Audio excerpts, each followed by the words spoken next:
رانا دجال قیدیانی مرزائی میں ہن گل کرن لگا ختم نبوت تے اپنی ذمہ داری تے میرا نام خادم حسین رضوی ہے میں ہن ختم نبوت تے گل کرن لگا اپنی ذمہ داری تے میرے بارے کہ جی بڑی سخت باتیں کرتا ہے میں کہا جلیا جب حضور کی عزت تے گل ہوئے تے سخت گل ہی ہو سکتی ویسے بڑے مسکین میں ہاں جی میں پڑھے ہی کوئی نہیں نرم بات دا ابو دجانہ نو حضور تلوار دیتی نا میدان احد وچ تو انج لے کے چلے ان الذی عاہدنی خلیلی ونحن بالصفق لدى النخیل اللہ حکومت دہر فی القیول اضرب بسیف اللہ والرسول کیا جی جو حالات کو دیکھ کر پیچھے ہٹتے ہیں نا میں ان کے لیے حضور کا وہ حضور کی تلوار کے اوپر پتہ کیا لکھا تھا فی الجبن عار وفی الاقبال مکرمۃ والمرء بالجبن لا ینجو من القدر جو تلوار میرے آقا نے ابو دجانہ کو دی اس پر لکھا تھا کہ بوزدلی ایک شرمندگی ہے آگے بڑھنا عزت ہے اور کوئی بندہ بھی اپنی بوزدلی کی وجہ سے تقدیر سے نہیں بچ سکتا آگے بڑھنا عزت ہے حالات کو دیکھ کر پیچھے ہٹنا عزت ہے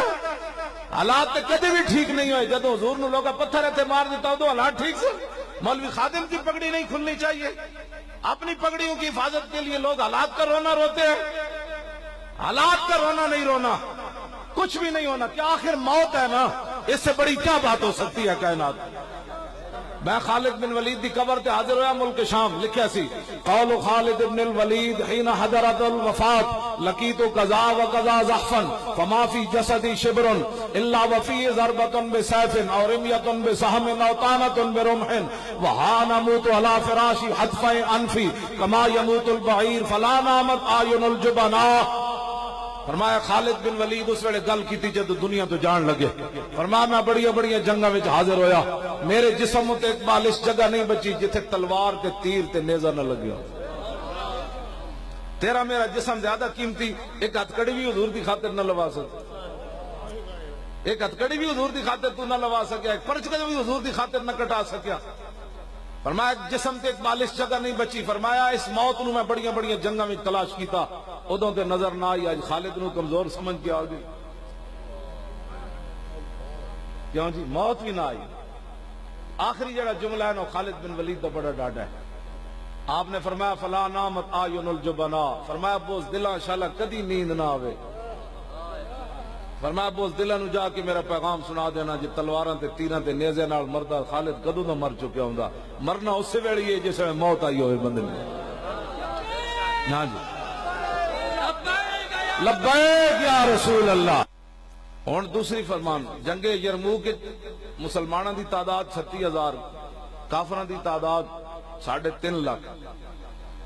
تے صحابہ دی پگڑیاں پھٹیاں ہوئیاں کپڑے بھی بوسیدہ تے جنگاں کر کے تے جسم مبارک بھی کوئی زیادہ اس طرح طاقت والے نہیں تے مہان انہاں دا وڈا بدماش آیا سپہ سالار انہیں آ کے خالد بن ولید دے سامنے کھڑا ہو کے کہا صحابہ سارے کھڑے جرنیل کھڑے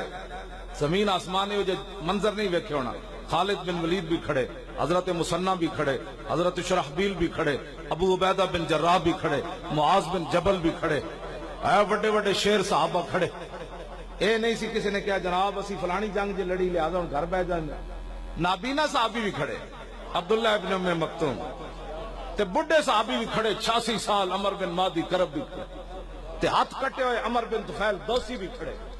تے بدری بھی 100 صحابہ کھڑے بدری بھی 100 صحابہ ہوتے کھڑے اے بھی کوئی گل کرنے والی یار آج بندہ جڑا بندہ چاہتا ہے جی حالات نہیں ٹھیک جدو حالات ٹھیک نہ ہون تے نابینا صحابی بھی چلے گئے اے جڑے تساں کرائی نا کانفرنس دنیا کتنی آ گئی تے مدینے دیا عورتاں نے حضرت صحابہ نو ایک خط لکھا ہے اتنا سارا مختصر ہو بھی ذرا سنو جدو حالات بہت خطرناک ہوئے مدینہ پاک کی خبراں پھیلنیاں شروع ہوئیں کہ حالات بڑے خطرناک ہے جنگ یرموک کے تے مدینہ دیا صحابیات نے خط لکھیا صحابہ نو فرمایا انتم انصار اللہ اور واللہ ینصر من نصرہ فرمایا تم ہی اللہ کے اور رسول کے دین کے مددگار ہو لیکن ایک گل یاد رکھنا اللہ ادھی مدد کرنا جڑا پہلے اللہ دی مدد کرے